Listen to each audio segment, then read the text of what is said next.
This is a special bonus episode of Judaism Unbound, Humanistic Judaism at 50. Welcome back, everyone. I'm Dan Liebenson, and a few weeks ago, I was invited to facilitate a panel of humanistic rabbis. Those are rabbis in the Humanistic Judaism movement. This took place at a special conference at the Birmingham Temple, the home base and founding synagogue of Humanistic Judaism. And it was a celebration of the movement's 50th anniversary. The panelists were 5 rabbis who were children or not even born yet when the movement was founded 50 years ago, and it was an opportunity for them to reflect about what it means to be part of a movement that is considered new, but that isn't perhaps so new anymore. So without further ado, let's just jump into the panel. There's already been some controversy among the panelists about whether this should be called the Young Rabbis panel or not. Already one of our panelists tried to get off the panel claiming that they were not a young rabbi.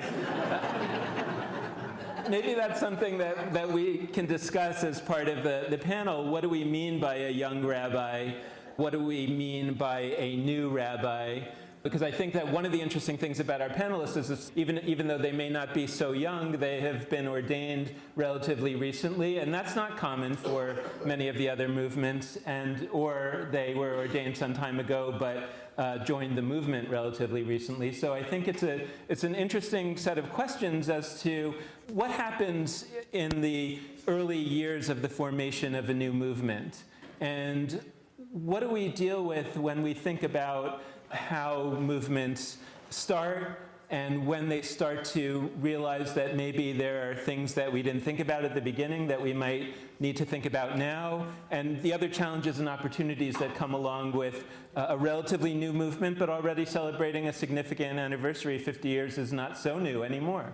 So I think I hope it'll be a really interesting conversation. Let me first introduce the panelists before we let them introduce themselves. So I'm going to only introduce them very briefly, but sitting to my right here is Tzemach Yoreh. He is the leader of the city congregation in New York and also has a PhD, or maybe already 2 PhDs, or he's about to have 2 PhDs. I've been given the green light to defend, so in another month and a half I'll have 2. So I don't know that I've ever been on a panel before with someone with 2 PhDs. I'm glad I'm not one of the panelists. Next to Tzemach is Adam Shalom. He is the rabbi of the Kol Chadash Humanistic Congregation in suburban Chicago and also the Dean for North America of the International Institute for Secular Humanistic Judaism. And next to him is Denise Handlarski. She is the rabbi of Orenu Congregation in Toronto and also the founder of SecularSynagogue.com and Jewish Doula. And next to her is Jeremy Kreidel. He is the rabbi of Machar, the Washington Congregation for Secular Humanistic Judaism, and also the editor of Humanistic Judaism magazine. And next to him is somebody that folks here know much better than I do, Jeffrey Falick, who is the rabbi here at the Birmingham Temple. So I'd like to start actually by just giving each of the panelists an opportunity to introduce themselves very briefly, like just a minute, no more, but to talk a little bit about what brought you to secular humanistic Judaism, and specifically also what brought you to become a rabbi in secular humanistic Judaism. Like other people, I was headhunted by Adam. After he read an article about me, No God, No Problem, in the foreword. I'd been writing atheist liturgy for 5 or 6 years at that point, and I'd written an atheist feminist siddur. Afterwards, I'd written other siddurim. He convinced me that there are other people like you. I thought because I was introverted, I thought that I was alone. And so I'm very grateful to Adam. Afterwards, I was really attracted to the movement, but I never planned on being a rabbi. I think it really solidified for me when I went to Israel in 2013, and Rabbi Sivan Mas, who's sitting in the back over there, convinced me that it was a good idea. I became a humanist rabbi through the IISHJ affiliate Tmura in Israel in 2015. Well, I was brought to humanistic Judaism by my parents, who were members of the Birmingham Temple, and so I was raised in humanistic Judaism. In some ways, I'm very conventional. I live exactly the same Judaism my parents did. And on my mother's side, my grandparents as well were secular Yiddishists. In terms of becoming a rabbi, I've also, I guess, been part of a tradition there as well, because it was my rabbi who recruited me into becoming a humanistic rabbi. He said the summer after my junior year of high school, I think you should think about becoming a rabbi. He was starting the Institute's rabbinic program at the time. And I said, well, to be honest, I've never thought of that as a career someone pursues. I didn't even think about it. But I thought about it, and I spent some time volunteering the next summer at an attorney's office doing immigration law and at the synagogue. And even though I got paid at the attorney's office and I volunteered at the synagogue, I really liked the synagogue work. I wound up majoring in Jewish studies, and it felt like a calling, even though no one was on the other end of the phone. For me, I came to secular humanistic Judaism as a teenager, largely as a response to the feelings that I didn't like other Jewish contexts because of their sexism and their discomfort with my questions.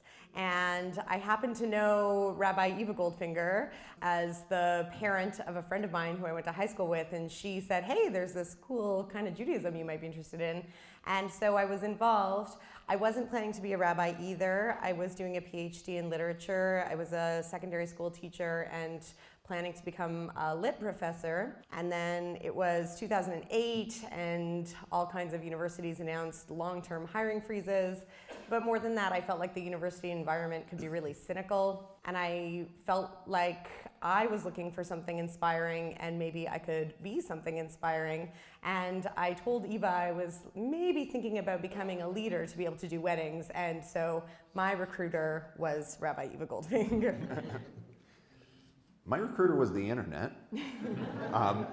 So I have a son with autism and wanted to become a rabbi specifically to create Jewish community opportunities for him where we were living, and knew that being a rabbi was one way to open the door to the Jewish community, and then found the Institute online looking for a rabbinical program that we wouldn't have to move, and had no idea that secular humanistic Judaism even existed. Read the list and went, oh, that's me. So I recruited me, which I guess is okay. I'm the one who came from a different seminary. I was raised as a sort of a standard issue Reform Jew, very active in NIFTY and all the wonderful things that Reform Judaism does. At the University of Texas in the 1980s, I decided maybe I would like to go to rabbinical school. And I did all the things that normal people do who go to rabbinical school. But while I was there, I began to realize that I was leaning towards a different wing of the movement, a wing that may have had the potential to become humanistic, but wound up being snuffed out, and decided as a result not to go into congregational work. So I spent 13 years as a Hillel director. I went on from there to work as a JCC assistant director. And all that time, having no real liturgical responsibilities, I had the freedom to search. I happened to receive, after speaking to, I suppose, a number of colleagues in my community, a call from Sherman Wine. It was about 30 seconds long. The intention was we'd have an opportunity to do so in the future. We did not, due to his untimely death. And a couple more years went by, and there was a colloquium right here, secular, humanistic, and Jewish. I think it was the last one sponsored here. And so in 2009, I called Adam and Miriam. I had no idea they had any connection to each other at all. With my Reform imagination, I thought this was, tens of thousands of people, 300-400 rabbis. I mean, that would have been small for us, right? So I called, I said, can I come? Oh, they were very excited. And that's when I began to realize we might be a little smaller than I thought. Nobody's ever that excited to see me. And I did, and I realized this is what I wanted to be doing with my with my Jewish life. My career plans had nothing to do with humanistic Judaism, and it was only just a quirk of timing that brought me here. But this was what I decided to do just as a Jew. Well, I want to mention before we go on that Adam also tried to recruit me to be a rabbi, and I said I remember this conversation really distinctly, because I said to him, I really don't want to be a rabbi. And he said to me, well, that's okay, we have other positions like lower than a rabbi, but we have other positions. I'm sorry, I don't want to be lower than a rabbi. So I had to go off on my own and try to do something else. But we're here talking on the 50th anniversary of the Society for Humanistic Judaism and of the movement, essentially, to really try to dig deep into this question of what is a movement thinking about when it's 50 years old, that being both new and not so new anymore. And our panel here are 5 rabbis who may or may not be so young, but who have been rabbis for not that long. And I think that the idea is that they are folks who were not adults when the movement was founded. And so there's an opportunity with a generational shift in leadership like that to think about and take some stock of this movement and of any movement to say what are its great strengths and what are the areas where it may not be as strong and what are the areas where it is neither strong nor weak, but potentially there are things that a new generation of leadership is able to see or wants to experiment with that may, for whatever reason, not have been of interest to the older founding generation. That's really what we want to try to talk about today. So I want to start with what we often call in the design work the appreciative inquiry. The first step being, let's look at where we're strong and where we're strongest and say these are the areas where going into our next 50 years we want to double down. This is what really makes this movement particularly special and strong. And so Jeff, I thought we might start with you as the newest member of the movement, I think, up here on the panel, to just talk a little bit about what you saw in Humanistic Judaism that really attracted you and that you think is attractive to many others or ought to be. Well, I'll be honest, and I've been a rabbi a long time, so, but only 10 years in this movement, and what I was getting very tired of was lying to people. And I don't just mean about God and the things that we don't understand. I was getting tired of lying to them about Jewish history and making things up or taking things from the Torah, and somehow that was supposed to be their true story. I found that they were much more interested in the real story. And so I believe it gave me the opportunity to share a narrative out of which spun many, many other possibilities, a lot of freedom, the ability to talk about, as we did this morning, sexual ethics in an honest way, to use Jewish tradition, which I love, as a vehicle to also talk about my values, rather than having to sit in enormous tension with it all the time, where I'm saying the things that I don't mean and trying to squeeze that little bit of meaning out of it, whether it was in a Torah class or even dealing with little children. It was an enormously liberating experience. And that, I think, is what really brought me to it and was probably the strongest attraction for me. Adam, you're this interesting case of somebody who apparently didn't rebel. Could you talk a little bit about why not? Well, one of my parents is here, so I have to be careful. I think it just worked. It was consistent. I felt like there was no split between my Jewish life and my private life and my family life.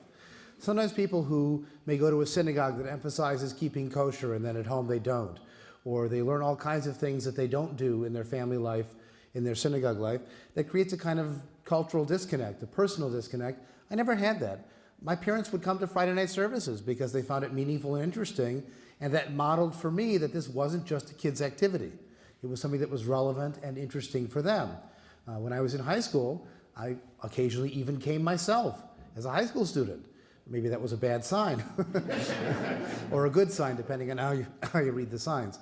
But I found that it was simply comfortable and consistent with how I approached life, science, history, archaeology. I never felt like I had to think differently coming into this space, and that for me was very important. Denise, I was listening to another podcast that you were on my way over here, and you tell a story about how you kind of caught your parents as really being the tooth fairy, you know, that you were invested in this desire to sort of debunk it if it wasn't true. And it was interesting because the interviewer on the podcast said he actually also knew that the tooth fairy wasn't real, but he didn't want to tell his parents that because then they would stop giving him the money.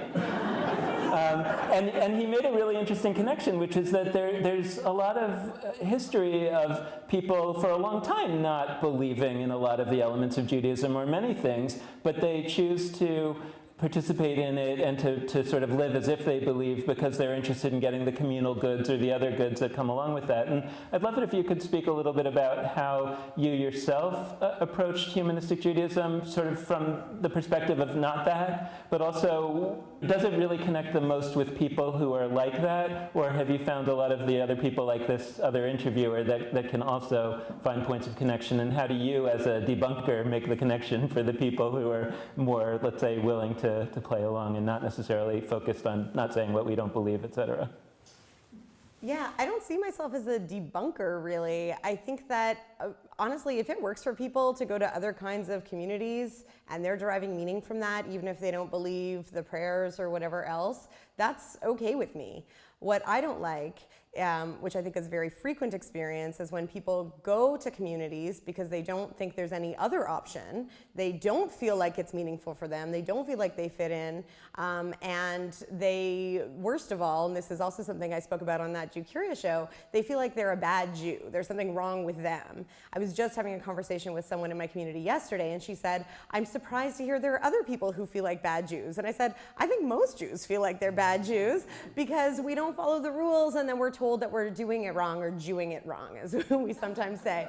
So for me, secular humanistic Judaism is really about serving the people for whom other kinds of communities don't feel like a right fit and aren't meaningful for them. And there are a lot of people, many of whom are in this room and many of whom are not in this room, who might be seeking something that's an alternative. So the tooth fairy story I like. I did tell it at my ordination, which was actually right here at the Birmingham Temple also. And for me, it was about uncovering a truth. And that is something that's important to me. I'm like Jeff. I like being able to be real with people and tell them what we truly know about Jewish text and history. That does matter. But I don't think our way is right for everybody. I just think that a lot of the other movements think their way should be right for everybody. Jeremy, can you talk a little bit about, from the perspective of being a congregational rabbi and a relatively new one, what you see in your congregants that really seems to register most powerfully about humanistic Judaism for them? So for some of my congregants, what's registered most powerfully is what a lot of other people have said, the consistency between what we're saying and what we think. But for a number of younger families, what's really connected is we don't just accept a non-Jewish spouse. We include and fully embrace the non-Jewish spouse who may never identify as Jewish, but is still fully a member of our community, because the thing that I really always sort of hated as a conservative Jew was the conservative position that, no, you're not good enough. That affected the early stages of my own marriage, because my wife converted lest my dad decided he wasn't going to talk to us anymore. So that strikes me as very powerfully, and I like being the rabbi who they come to and say, my partner's not Jewish. And I get to say, great. I'll see you on Saturday. Tzemach, a similar question for you as also a new congregational rabbi, and one who comes particularly from an academic background, and so I'm wondering if it jumps out even more powerfully for you, because this whole idea of working in that sort of pastoral way with people is relatively new. So what are you seeing that sort of registers the most, that gives people the most joy from this movement? Like other people have said over here, what registers most with me is the consistency between what I say and what I think. And I have been writing liturgy for 16 years now, and that's what bothered me. That was the catalyst for me. Like I was reading it, I said, what do I do? I like liturgy. I'm invested in these ancient texts. I appreciate the poetry. I appreciate the just the way it sounds, the aesthetics. I do not appreciate what it says. I don't accept any of it, and so the only way for me forward was to do it myself, and then finding other people who, for them, that was a big value. Just to say what you mean and mean what you say is, I didn't find that. I searched in all forms of Judaism. I searched and I did not find, and that has been really powerful for me. We highlight this emphasis on saying what we believe and believing what we say. I'm not sure that other movements would say they're doing anything different. They believe it as they understand it.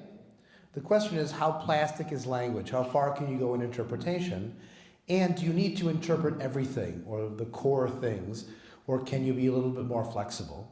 And I'll sometimes describe the difference between Reconstructionist Judaism and Humanistic Judaism as a differing balance between continuity with the past and the integrity of saying clearly what you believe, where we have a different balance, but both are important.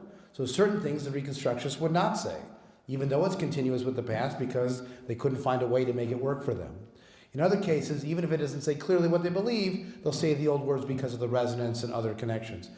We'll say old words too, Hine Matov, Hivenu Shalom Aleichem. We have plenty of examples. But if push comes to shove, we're willing to change those words instead of Oseh Shalom to Naaseh Shalom, instead of Al Kol Yisrael to Al Kol HaOlam. And now, even some movements outside of Humanistic Judaism have started to change that particular song to be more inclusive as well. I think maybe they're learning that there's only so far you can go in interpreting and changing the translation. Sometimes the Hebrew has to go too. What are the areas that you, either because of being a new generation or simply because of having a perspective of the movement at 50, would say, here's some areas where we can do better, where we can do different? In many ways, and this is a very conventional synagogue. We have a Sunday education program, maybe named after Spinoza instead of Hillel, but we're still doing similar kinds of things. We're, like many synagogues, a little bit graying and getting older and looking for opportunities for families, so that's one. People are looking for life cycle, that's another. But one of the things that I'm finding is that we, as humanistic rabbis, we need to be out there in the community. And I don't mean specifically just those normal sort of natural channels that have etched their way into the Jewish community, because I did that, and I know who all those people are. I was a federation player for my entire career and got the entire bureaucracy of it. I'm talking about the places where excitement is being created, and some of it very controversial, whether it's with working on immigrant rights, with Jewish groups that are dedicated to social justice missions, or those who are questioning Israel and Israeli policy, such as If Not Now. When I go to these organizations, and I go pretty regularly, and also join larger kinds of things like the Poor People's Campaign, what I find is that the Jewish young people there, they're already more or less kind of where we are. About half of them are kind of where we are theologically, but they don't want to just talk about theology or philosophy. They want to get their hands dirty and do something to change the world. And if they see that we're committed to doing that, when they hear what this congregation has done with its adoption of a Syrian family and the sanctuary and all that kind of thing, then, and I experienced this 2 weeks ago, they start grabbing their friends. Come over, you got to meet Jeff. You got to hear what's going on over at that oddly named temple that's nowhere near Birmingham.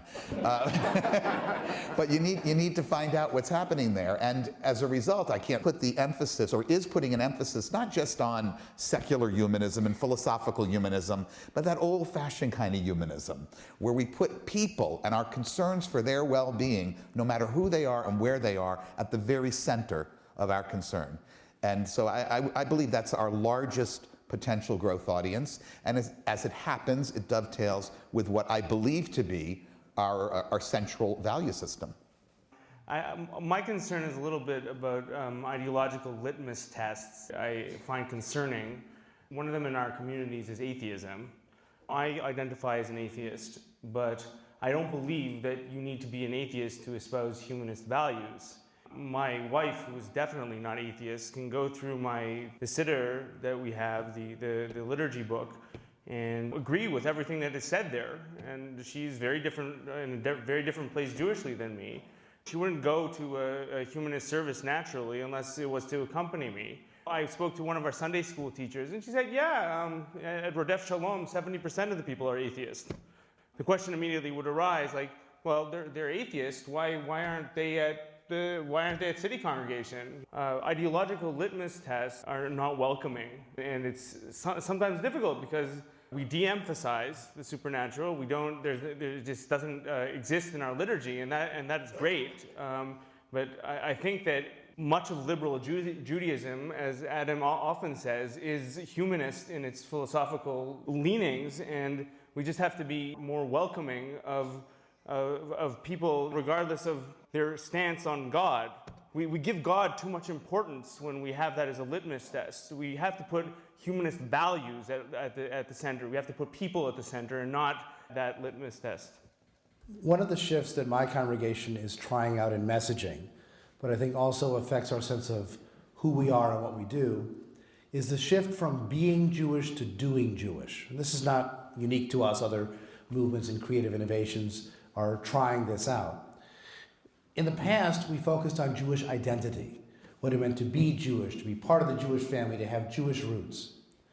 But we find that whether it's people who join our community via adoption or conversion or some other variety, or by marriage simply into the Jewish family, or people who simply aren't motivated by who they are in a sort of Ancestry.com roots way, they're more interested in having Jewish experiences, what it means to bake hamantaschen, what it means to read from a Torah scroll, what it means to actually make a dreidel out of clay and not just talk about it. So maybe there are ways to do Jewish that are not just talking about it. And I found this sometimes in our historical services. We would say, humanistic Jews connect with their literature. But we just talked about it. How about take the Joseph story and make that the basis of a service? Actually connect with your literature. Don't just say it, do it. So I think that shifting from focusing on being Jewish to doing Jewish, and our tagline is doing Jewish differently, is a way to open those doors for different conversations, keep including everybody in their own way to participate without any barriers, but also make it relevant.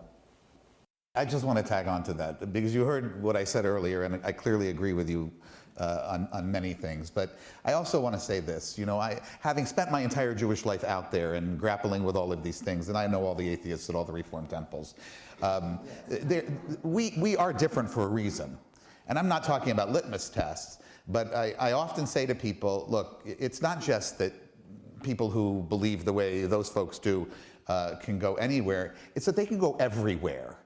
And for the people who see the world the way that we do, I do believe that this is it. This is our refuge.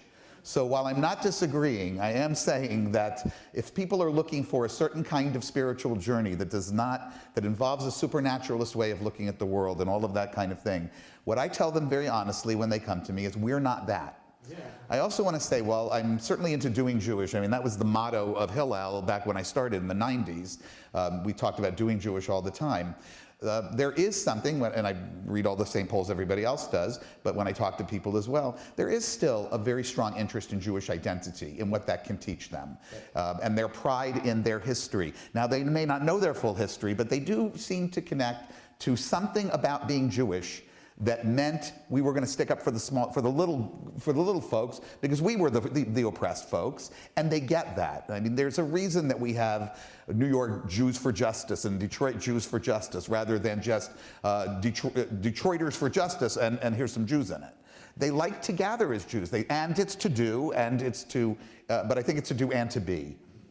But I mean, I think it's interesting that, so I take what you said, Jeff, but also you just talked about a form of doing, right? A specific form of doing Jewish, which means going out and working against oppression. Adam talked about a way of doing Jewish that is about doing various actions that are more sort of Jewishly cultural. But I'm also wondering that if we think about taking stock of a movement that's founded 50 years ago, probably largely due to ideology, right? Due to a sense of we want to believe in a certain way or not believe in a certain way, and not have to say things that we don't believe. And I wonder, because I'm also thinking about this just for myself, having nothing to do with the movement per se, whether this idea of doing, the power of doing, is actually a very Jewish special skill, right? Meaning that for the last 2,000 years, Judaism has actually been less concerned with belief and more concerned about the habitual actions of daily life. And I wonder, for example, what it might look like, and whether it's an area of potential work to say, what would it look like to have a a secular, humanistic Jewish way, that is actually very, very concrete. And so for me in my life, I'm thinking a lot these days about Marie Kondo and tidying up my house. But we might be thinking about the 7 Habits of Highly Effective People. We know that Americans today are interested in help in doing the things that we're trying to do in our lives. And I sometimes wonder whether we're missing an opportunity to provide a Jewish way of doing what people are really looking to do because we're overly focused on big ideas. So I don't want to monopolize, and I just want to respond to that very briefly. I think people want to do Jewish in a way that speaks to them and to their own values and the things that they want to learn about from Jewish history and Jewish experience. And I think you only have to look at the most celebrated holiday, Passover, and the plethora of Haggadahs that are out there. When I was a kid, it was Manischewitz. That's what you did your Seder from. Everybody hated it, but that's what we did, and we got about halfway through it, and we were done. The fact that people are putting them together themselves now, we have Haggadot.com and all that kind of thing. I think people do care about beliefs and ideology and doing. It's not one or the other. There's a nexus among all of these things. Your question, I think, is reminding us all of something important, and it connects to your previous question too, that I do think as a movement, and this is, I think, true of all movements, we are used to a congregational style. And part of what your question makes me think of is my work with Jewish doula, which is something that isn't particularly a Jewish experience. Not everybody gives birth, but lots of people who aren't Jewish give birth, for sure. But when I was pregnant, and particularly when I was in labor, I was looking for something Jewish, and I hadn't really thought about that. In all of the books you read when you're pregnant, I wasn't thinking about Jewish ways of being pregnant and Jewish ways of having a baby until I was in the moment, and I realized everything in my life that I connect with that's really deep and meaningful, particularly in the spiritual context, comes from Judaism. Why did it never occur to me that birth should? And so I think what humanistic Judaism in particular can be really useful for is bringing Jewish thought and teachings and values and ethics, as Jeff is talking about, into our lives that we haven't previously thought to be Jewish. If you're Orthodox, most of your day is prescribed by Jewish law, if you're really observant, what you eat and how you eat it and all different kinds of things. But I think for a lot of people who have become secular, whether they identify that way or whether they simply live their lives without much adherence to what Judaism says about whatever it is they're doing, they aren't really thinking Jewishly about their daily activities. But we have a way of connecting the secular and the Jewish that I do think is driven by ethics and by meaning. And to bring that to parts of our life that we haven't thought about in those terms before, I think can be deeply enriching. And as a movement, I really think we're really poised to do that well. And I wonder whether, when we think about doing that, there are areas of life which, probably for a variety of reasons, many of them negative, Judaism, as has been passed down to us, wasn't all that concerned with pregnancy and childbirth. That's sort of new to Judaism in a certain way, and a very welcome and important area of new work. And then there are all these areas that Judaism, particularly for men, and now to be for everybody, was incredibly concerned with the minutiae of daily life. And I wonder if that's something that would be welcome or not welcome by people today, to say, Judaism is not about the ceremonial dimension of what do we do on Saturdays when we come together in a place, but more about how do we do everything else in our lives, and whether our sort of focus on how do we pray or not pray on Saturdays is actually not showing us a whole world of possibility as to where we might focus. For anyone listening, I just want to say that Adam and I were just fighting over the mic, and he did give it to me, which is important because what I'm about to say is about gender. I actually think that what you're saying is very gendered, that actually Jewish people did find ways to bring Jewish prayer and learning and custom into experiences like birth, but those Jewish people were often women. And a lot of what we think of as either domestic or something happening outside of prayer services and congregations has been the world of women. And it's only now that women have a greater voice and participation in Judaism that I think we can bring these worlds together. So I think your question has to do with inclusion to a certain degree, but you said other stuff, and now I'll give it back to Adam. And to reinforce what Denise was saying, there's a whole body of Yiddish prayers, either written for or maybe even by women, called techinas, that developed in Eastern Europe, often focused on issues of childbirth and barrenness and so on. Again, not prized, not centralized, but kept separately. And to get back to your central point about what a daily practice might look like, I think that our audience doesn't necessarily need everything to be Jewish to be meaningful. We are a multiplicity of identities. You know, we contain multitudes, to quote Whitman.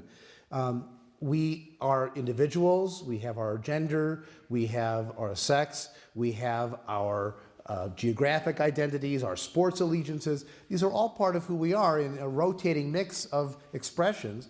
And so we don't necessarily need everything to filter through a Jewish lens to be personally meaningful. And we also want to make a choice from a place of knowledge, to know about these Yiddish prayers, to know about those voices that were kept secret.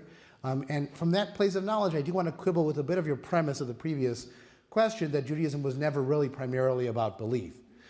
The first several of Maimonides' list of 613 commandments are believe. Believe in a God, fear a God, listen to a God, obey a God.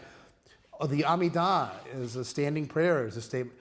Maimonides, Anima Amin, I believe with perfect faith. And an Apikoros, a heretic, wouldn't count for a minyan because they didn't believe. It's not about what they did, whether they kept kosher, it was what they thought.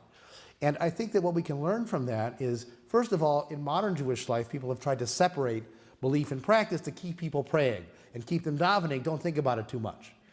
Part of our challenge is we want people to think about it and to find that, again, harmony between belief and action. You do lose something on the continuity if you sing Na'aseh Shalom, but you gain something in the uplift of harmonizing your belief and what you're doing Jewishly. I want to quibble with Adam's quibbling. I accept your premise that belief was not central, and part of Maimonides putting it front and center was because of that. I feel like it was a response to that kind of thing. And part of the Amidah is a response to, oh, you need to repeat it, because otherwise you're going to forget that that's what you're actually supposed to believe.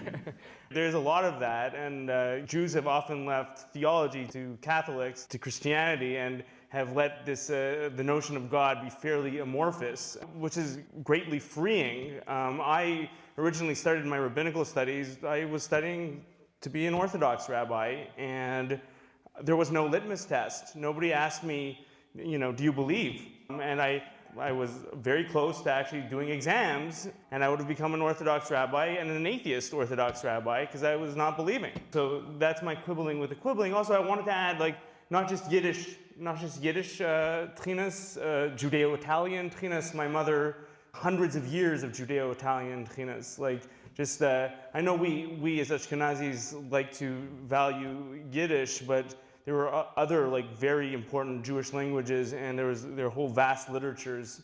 And specifically with Judeo-Italian, for example, Italian Jewry had more gender progress, I would say, than other Jewries. And so, you know, that's why what makes the hundreds of years of Judeo-Italian tchinas very interesting. That's where Kaplan got the idea for bat mitzvah. He saw a young woman called to the Torah in Italy, and then he came back. We give him the credit, but really it's Italian progress. And I wanted to jump in because one of the things that you were talking about, Dan, was resources.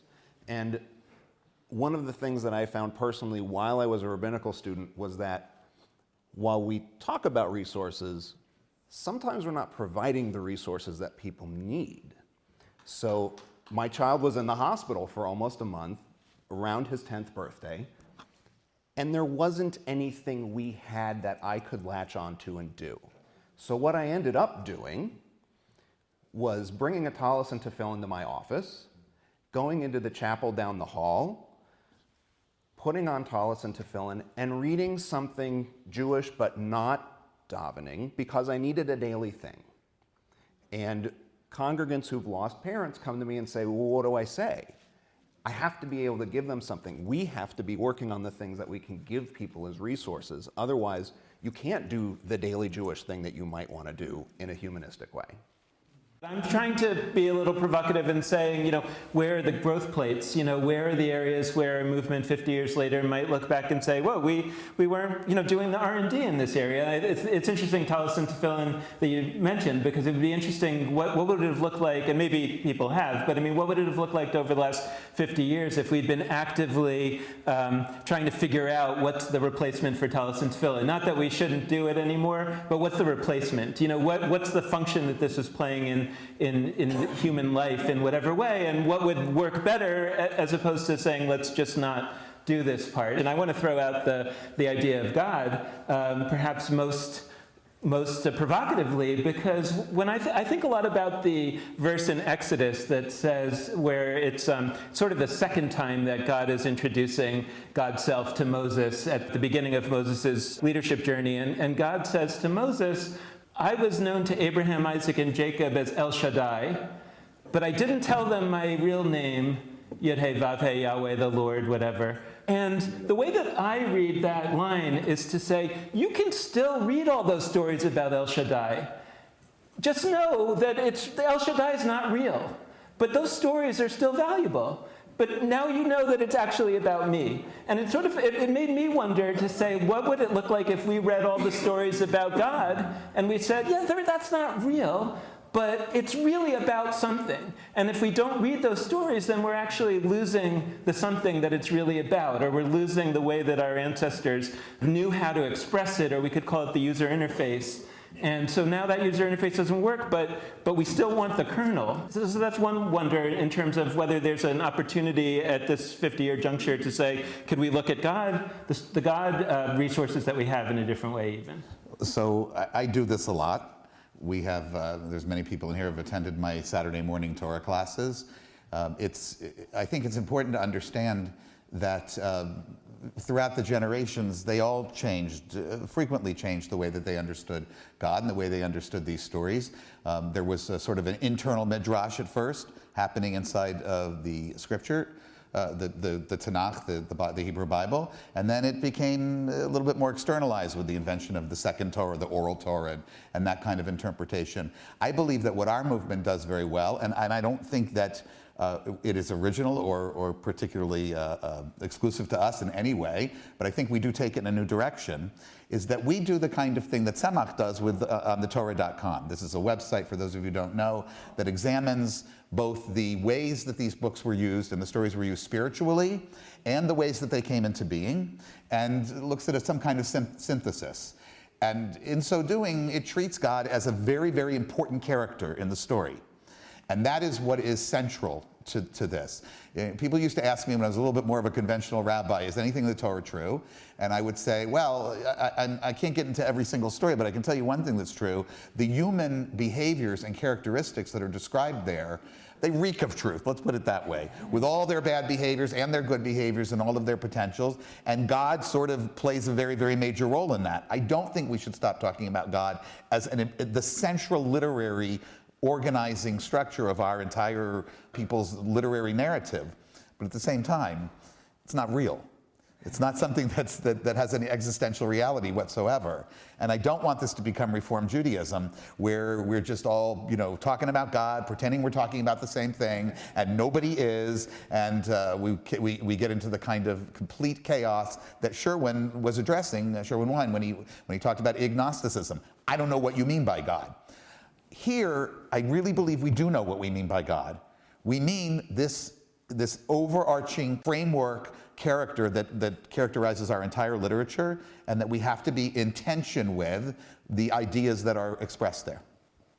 I think that, as Jeff is saying, we are really happy to talk about the way lots of people have understood God, not just within Judaism, honestly. I think we are interested in cross-cultural understandings of this. That's not a taboo topic. I also think for the people I serve, it's not always the most interesting topic. And so while I'm happy to have that conversation, it's not the only conversation that we're going to have. I think people want to know Jewishly, and also in terms of broader human ethics and values, how do I parent my kids? How do I explain to them about death? How do I deal with loss? How do I live my life with meaning? Those are the questions that are driving our work and our time in community. And we'll talk about God as an intellectual exercise if that's what makes people want to come to a service or something. But truly, I think what we're doing is beyond, in some ways, those conversations that have obsessed the Jewish world for such a long time. It doesn't have to be central anymore. So to answer your question about things that we could be doing in new directions, I think we can use technology in new directions. I think sometimes it's about embracing what's new. I also think we can go back to some things that our movement has largely let go of and see if now it has a different resonance. The example that's coming to my mind is the use of mikveh, or ritual immersion or bath.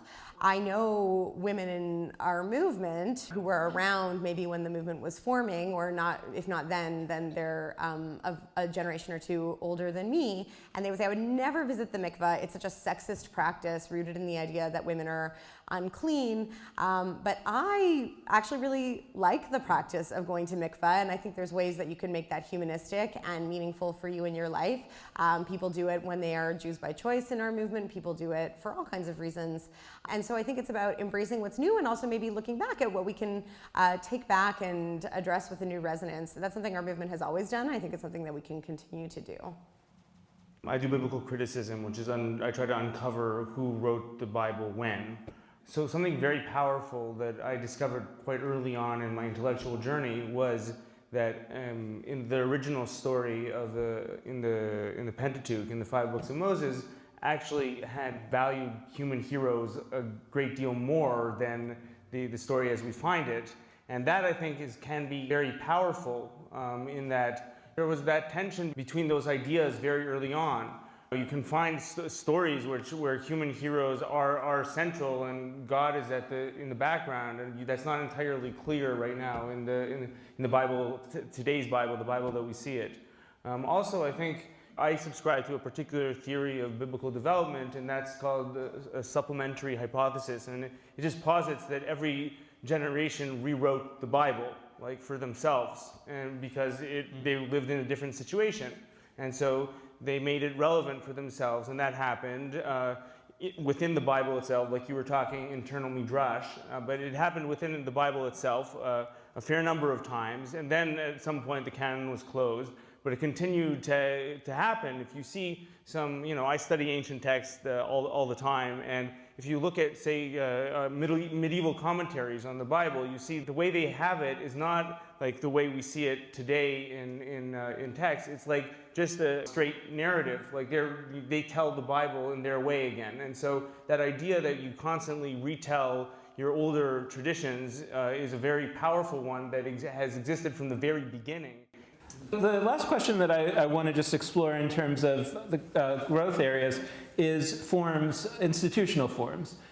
Because I think what's interesting, not only about humanistic Judaism, but also about Reform, Conservative, Reconstructionist, Renewal, is they all seem to be having a kind of a new philosophy of Judaism, but deployed pretty much in the same institutional forms. Synagogues, after school, Hebrew schools, whatever they are. There aren't so many new movements that come along and say, hey, we're doing this in a completely different mechanism.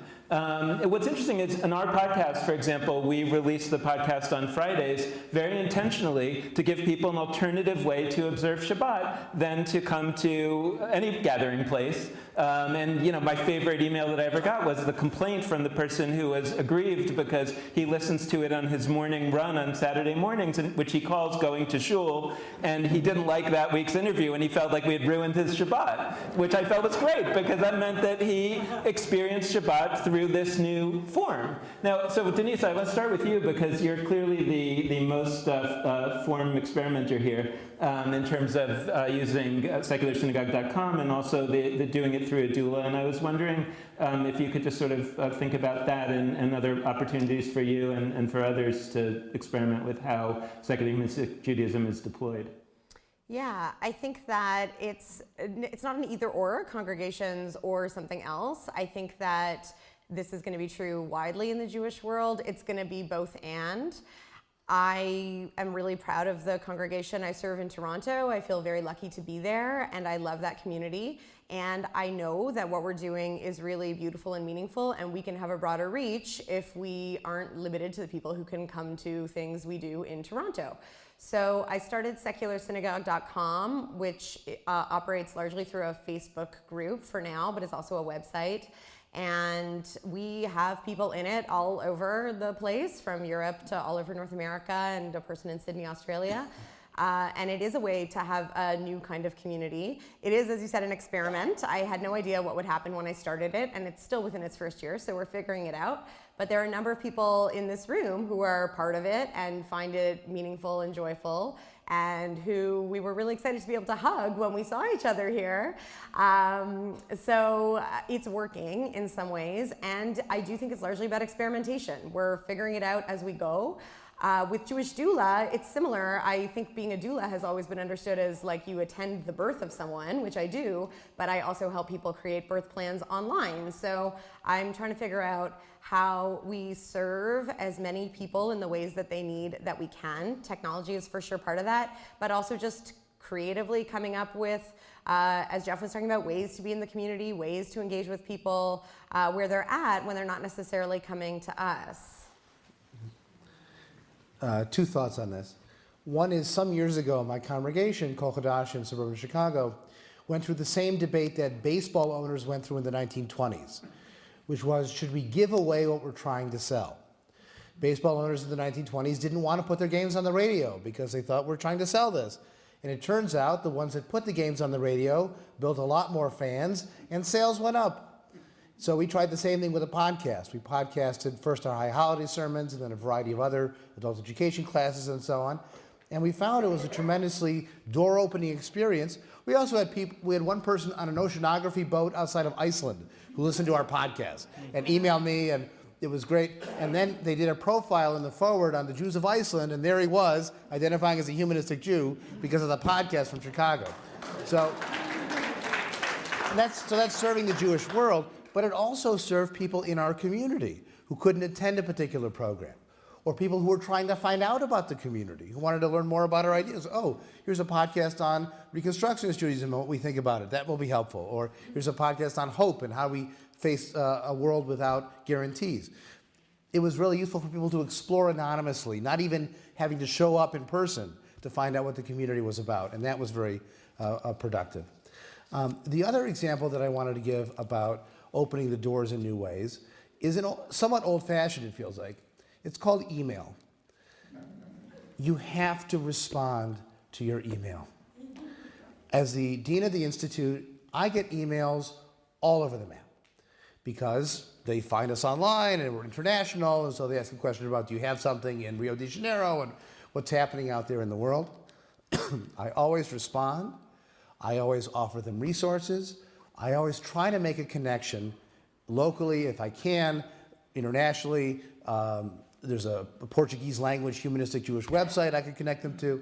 But you always have to find a way and respond to them. There's so much noise out there that if someone makes a personal appeal, that's a one-to-one internet-based connection. It's still real, even on the internet. And as a rabbi, part of my job is being, as Jeremy said earlier, a resource.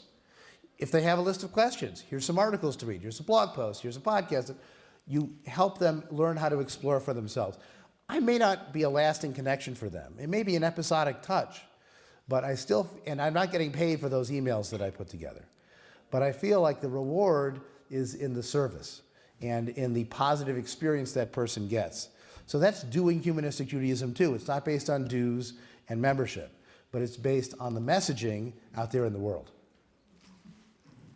Yeah, and ultimately, an important challenge is how to figure out how to turn that into something that creates an economy, because ultimately you do have to survive as an organization. And this is what's called the classic innovator's dilemma, where the only way to do something sort of that's a profoundly new innovation is to be able to put resources into it, but where are those resources going to come from? They might harm the current experiences of the current folks in the short term, and the question is, are they willing to let you shift resources in that way? I'll just tell a story really quickly about, just so that, I don't remember what episode number it is, but it's well worth a listen to, an episode that we did with a rabbi named Rabbi Juan Mejia, who is a convert to Judaism, when he discovered that his family roots were, from the Spanish Inquisition, that they were Jews, and he converted to Judaism, and then he was from Colombia, the country, and started to put out this Spanish language Jewish classes on YouTube.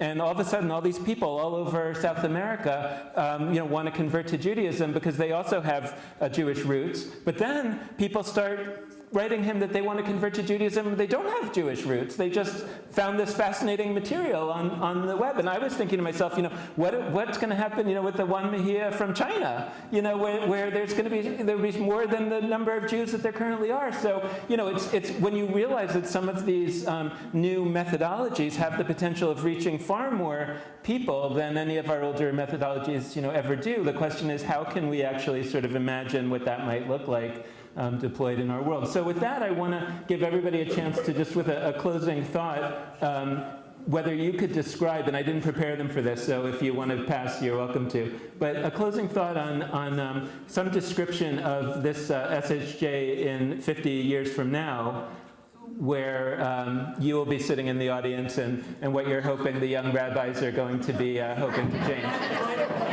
If I'm sitting in the audience and I can hear 50 years from now, I think I'll be ahead of the game. So one of the things I think it may look like is it may not just be Jewish. So that recently my community did a joint Seder with Washington Ethical Society, right? Ethical culture, and humanistic Jews know about that, but we haven't talked at all up here about the secular connections that we have, in part because it's Judaism Unbound. Okay, I get it. But there's a lot we have in common as humanistic Jews with non-Jewish, secular, and humanistic groups. And if we're serious about being accepting and open, it may be that humanistic Judaism is not primarily populated by Jews 50 years from now.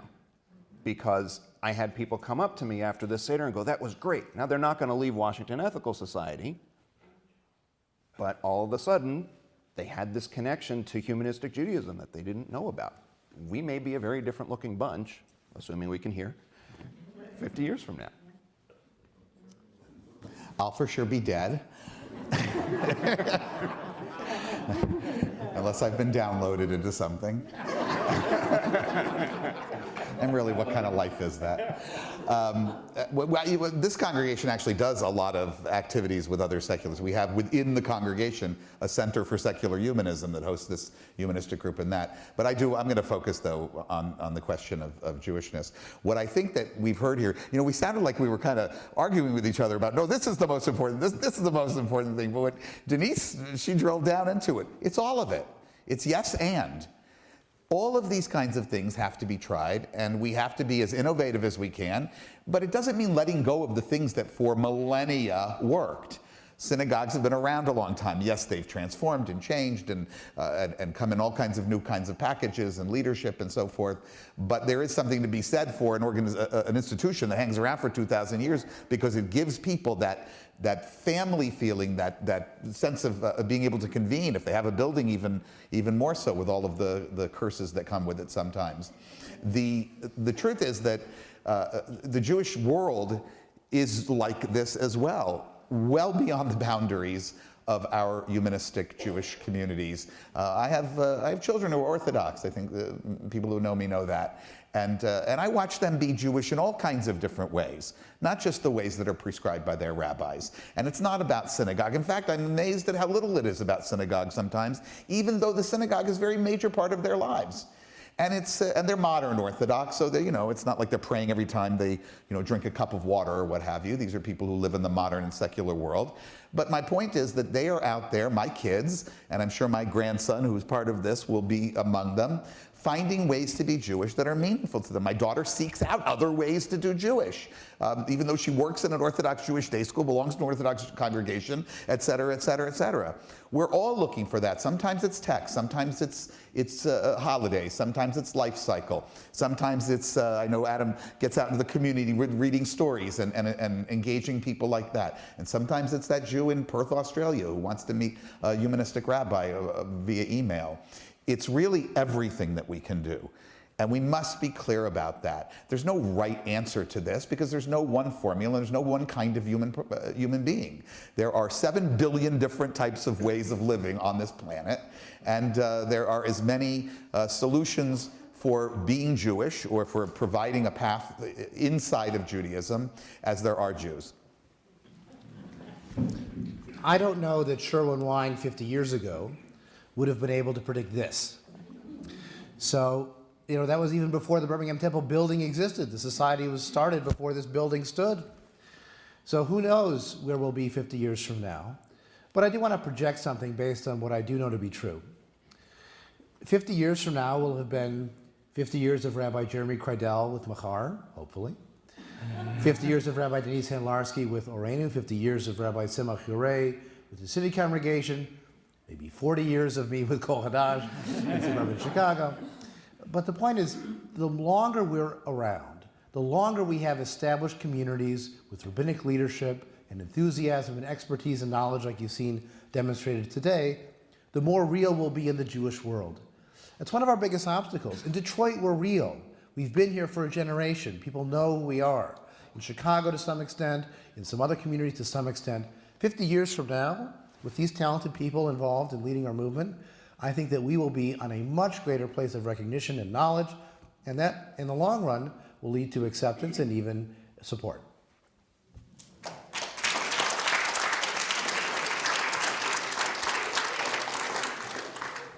So I want to project in 50 years that many of our greatest ideas will have been accepted by other parts of the Jewish world, and that the differences between the movements of liberal Judaism will be much more negligible, and we'll be honest about that, and the idea of movement will not be as important because a lot of the truth of what we say will be accepted. And that's a hope, that's not a projection.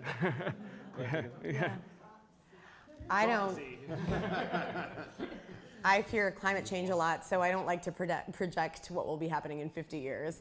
But I do think that if we're all still around, or if some of us are still around, I don't know what the format will be in terms of what we're doing, and I don't know exactly how it will look.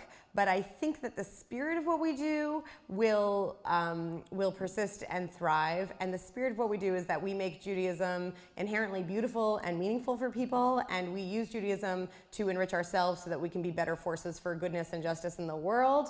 I think that we do it in a way that creates communities that truly love each other and offer loving support. And I think we do it while we're laughing together, and I think all of that will remain powerful.